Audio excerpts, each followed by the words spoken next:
Hello, geometry. So I realize some people are having a little trouble with setting up the word problems. And so I thought maybe it might be helpful to have something that sort of walks you through some of the process. So this will also help you when it comes to actually solving a trig problem. So let's start off with the first one. You have a kite string, 75 yards long, and it forms a 40-degree angle with the ground. All right, so how does this work? We know that when someone is flying a kite, they're standing here. And so they're holding onto the string. String, I can spell string. And then here would be the kite with the little tail. The altitude would come straight down.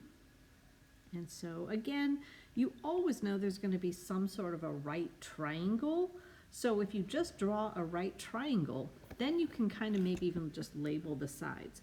So what did they tell us? They told us that the string is 75 yards. So make sure you guys are including units when you are writing things.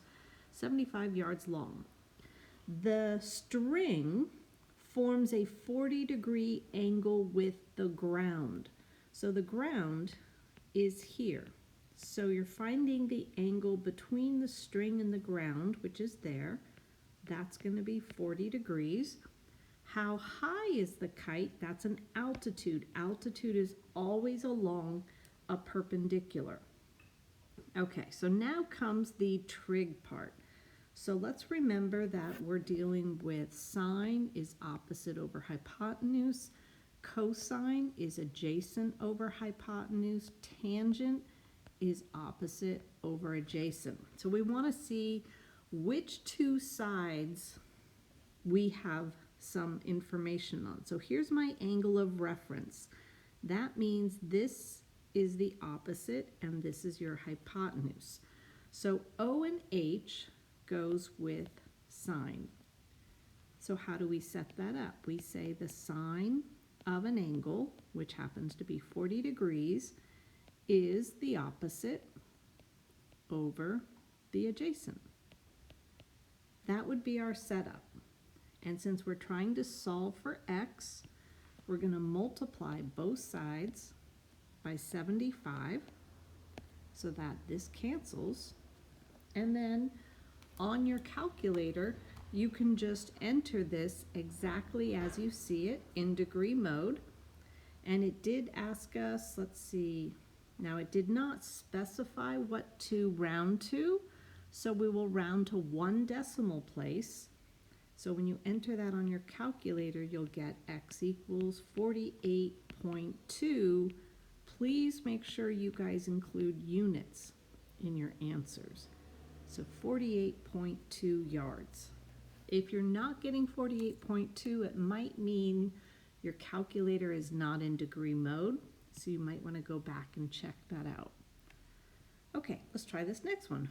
Radar has detected a plane at a horizontal distance of 22 miles from a control tower, and the angle of elevation from the tower to the plane is 10. All right, so let's pretend we have absolutely no idea what they're talking about. So we're just going to draw a right triangle. Let's draw a right triangle and then see if we can put our items on the triangle. So the plane has radar. So it kind of makes sense that the plane should be up here in the air. So you have the little wings and then it has the little tail, right? So the plane at a horizontal distance of 22 miles from the control tower. So horizontal goes in exactly the direction I just drew that line. So this is your horizontal distance. And that means my control tower is going to be over here. So that's the control tower. All right, we have the angle of elevation from the tower to the plane. So remember, if you're at the tower, you're looking straight out, the angle your eyes will go through is down here. That will be 10 degrees. And they want to know the plane's altitude. The plane's altitude, again, is always along a perpendicular. And we did have the 22 miles along the horizontal. Okay, so what are we given? So if this is 10 degrees is our angle of reference, so this is your opposite, this is the adjacent. So when we look at our SOHCAHTOA, that's going to go with tangent being opposite over adjacent because we have nothing on our hypotenuse. So how will I write my equation? Will be the tangent of an angle, which is 10 degrees, is the opposite, which is our x, over the adjacent. So that would be our setup. Then we're going to multiply both sides by 22 so that it cancels on this side. And again, we just enter it in our calculator exactly as you see it, 22 tan 10. You don't even need a times in between.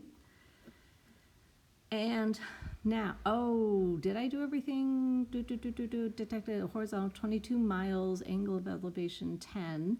So that should give us 3.9 miles. So x will equal 3.9 miles. And that would be my answer. I don't know why on the answer key it was converted to feet. It's perfectly fine as far as I'm concerned to give your answer in miles. All right, let's look at this next one. So a 25-foot ladder rests against the side of a house, the bottom of the ladder 6 feet from the wall, find the angle. All right, so just make yourself a right triangle because we're always going to have a right triangle problem. And so the ladder, this is going to be my ladder. Okay, so we'll kind of just, it's leaning against my house. So this is the side of the house.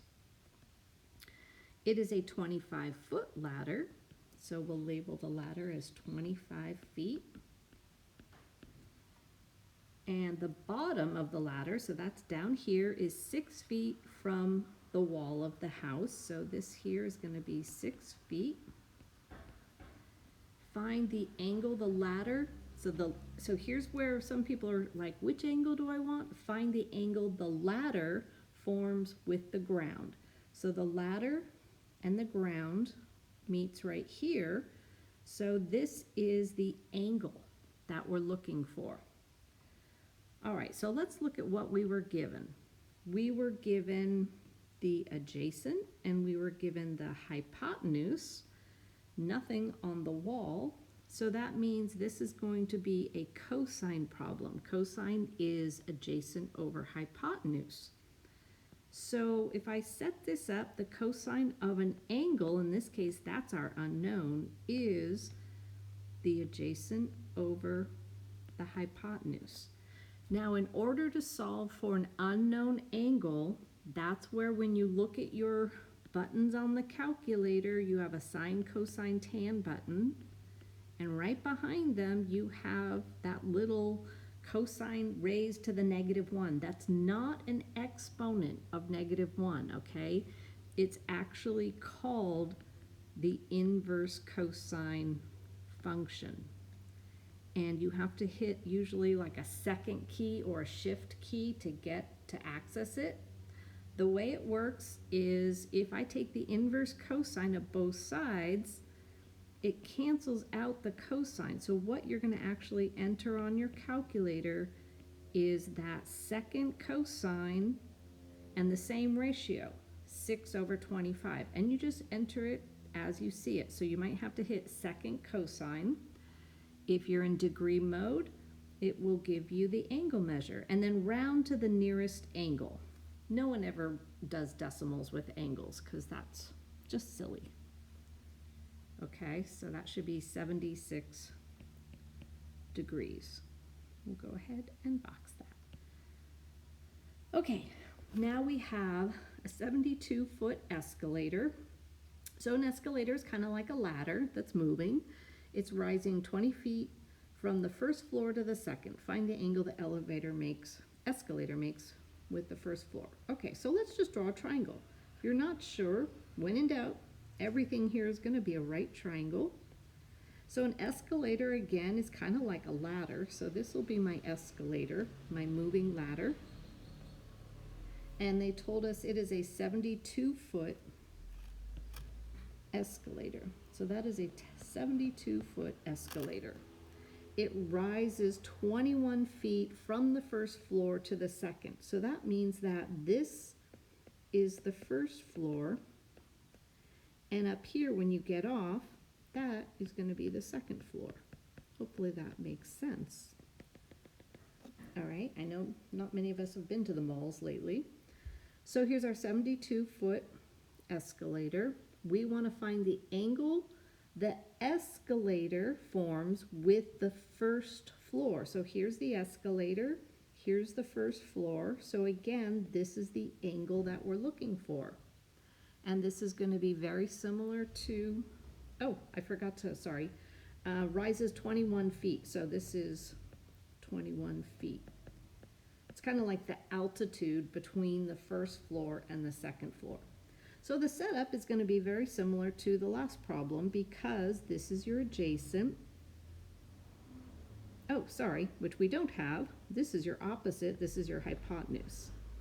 So since we have something on the opposite and the hypotenuse, that's going to be a SOHCAHTOA. That's going to be a sine is opposite over hypotenuse. So the sine of the unknown angle is the opposite over the hypotenuse. Again, we're looking for an unknown angle, so we're going to rewrite this as inverse sine, and it's the same ratio. That's the sole purpose of those inverse functions, is to solve for an unknown angle. And you just enter it in your calculator as you see and round off to the nearest angle, which is going to be 17 degrees. So I think the answer key said feet, but that was not quite right. So that angle would be 17. Okay, all right, then we'll go on to the next page. All right, we have a point on the ground 35 feet from the base of a tree. The angle of elevation from the point at the top of the tree is 42. Find the height of the tree. All right, so we're just going to make ourselves first off a right triangle. And we know we're talking about a point on the ground and a tree. So my tree is going to be here, and this will be like the trunk of the tree. And a point on the ground 35 feet, so the base of your tree is right here. And we're looking at a point that is 35 feet away from that. The angle of elevation from this point to the top of the tree is 42 degrees. And we want to find the height of the tree. All right, so what are we given? We know this is the opposite, this is the adjacent based on this reference angle, and opposite and adjacent goes with tangent because it's opposite over adjacent. So to set it up, we say the tangent of 42 degrees is x over 35, and then we multiply both sides by 35. And again, you're just going to enter this in your calculator as you see it, and we will then give that height of the tree is going to be 31.5. Don't forget your units, feet. And on the test, it will be very specific what to round to. Angle should always be the nearest angle. Hopefully, most of the time, it should just be to 1 decimal place. Okay. Now let's do this one. The angle of depression from an apartment balcony is 60 degrees to the swimming pool down below. If the balcony is 60 feet above the ground, how far is the edge of the pool from the balcony?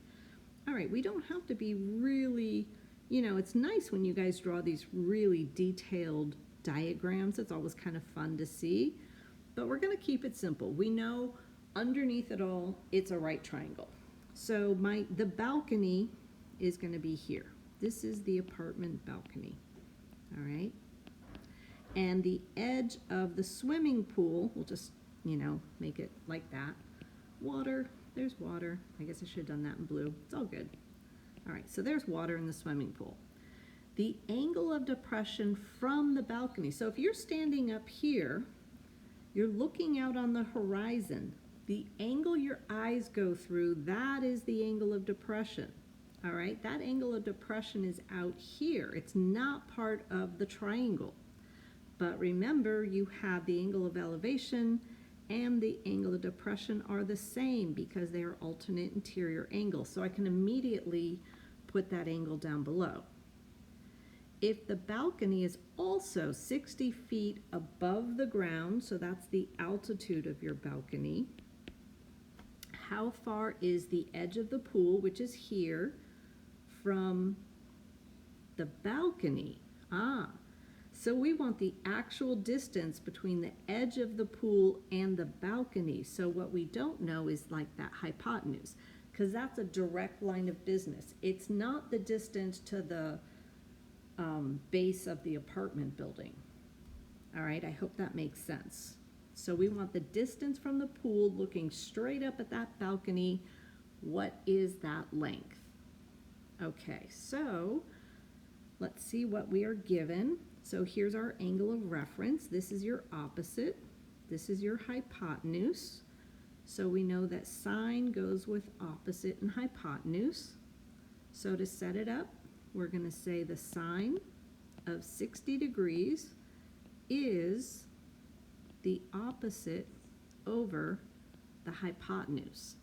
So now we see one of those problems where your unknown is in the denominator. So we have to do a little bit of fancy footwork. I'm going to multiply both sides by x. So that brings the x out of the denominator. So this all still equals 60. But then I need to divide, because I'm trying to solve for x, by sine 60. So notice in the final setup, I'll rewrite it here, that basically what happens when your denominator is the unknown, the x and that sine, the trig, they switch positions and it becomes a division problem. But that's okay, you just enter it straight away on your calculator, 60 divided by sine 60. So 60 divided by sine 60 is going to be 69.3 feet. Now, we could have used our special triangles because it is a 60-degree angle, but you know what? You're going to use a calculator anyway, and it's probably easier just to use the trig. Okay, so now, again, we have an angle of depression from a lighthouse on shore to a boat at sea is 18 degrees. The lighthouse is 300 feet above sea level. How far is the boat from the shore? So we're going to start with just a right triangle. You can kind of see a pattern here, I hope. All right, so this is going to be my lighthouse. I don't know how to draw a lighthouse. So light's coming out of the lighthouse. Dun, dun, dun, and there's going to be a boat, and it's out at sea.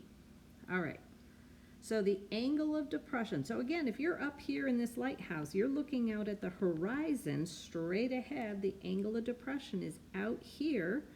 That's going to be 18 degrees, which means we can immediately draw the angle of elevation as 18. Those are alternate interior angles. The lighthouse is 300 feet above sea level, so that's giving us the height or the altitude of the lighthouse. How far is the boat from the shore? So this is where the lighthouse is at the edge of the shore, so we're looking for this length. All right, so here's our angle of reference. This is the opposite. This is the adjacent. That's going to be a tangent because it's opposite over adjacent. We write our equation. Tangent 18 degrees is the opposite over the adjacent. And now I'm not going to show all the steps because, like I said, your unknown is in the denominator. X and the trig are going to switch positions. So x is going to equal 300 divided by tan 18. Now, if you're not really comfortable taking that little shortcut, then by all means show every step, multiply both sides by x, divide both sides by tangent. And now we just enter this in our calculator, 300 divided by tan 18, and that is going to give us 923.3, again, don't forget units, feet. All right. I hope that helps. And guess what? We're not going to do number 8 because that's just crazy ridiculous. All right, I hope this helps.